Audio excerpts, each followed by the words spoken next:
सर्वसामान्यांच्या हक्काचा आवाज जागर जनस्थान।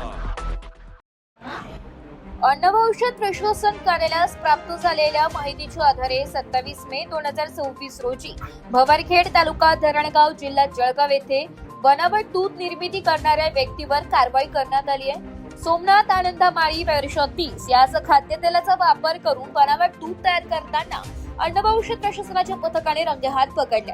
तपासणी दरम्यान रिफाइंड पामोलिन तेलाचा वापर दुधातील वसा फॅट वाढवण्यासाठी करण्यात येत असल्याचं निष्पन्न झालंय।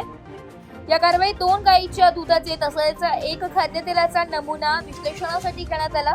तसेच उर्वरित अंदाजे 266 लिटर भेसळयुक्त दुधाचा साठा पंच भवरखेडचे पोलीस पाटील रेखा नंदकिशोर पाटील व ग्रामस्थांच्या उपस्थितीत नष्ट करण्यात आलाय। कारवाई दरम्यान आरोपी सोमनाथ आनंदा माळी हा लघुशंकेसाठी जात असल्याचे सांगून घटनास्थळावरून पसार झाला।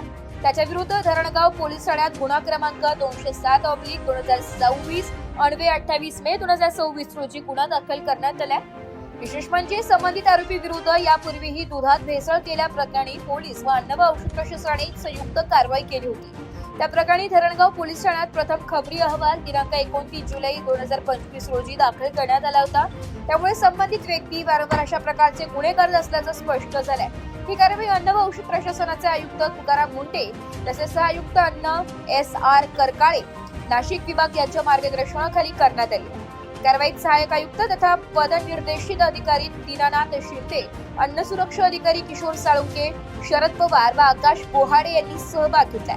परिसरात कुठेही बनावट दूध अथवा अन्न भेसळीचे प्रकार आढळल्यास नागरिकांनी 1800-222-365 या टोल फ्री क्रमांकावर संपर्क साधून सहकार्य करावे असे आवाहन अन्न व औषध प्रशासनातर्फे करण्यात आले। जागर जनस्थानसाठी प्रतिनिधी फराज अहमद, जळगाव।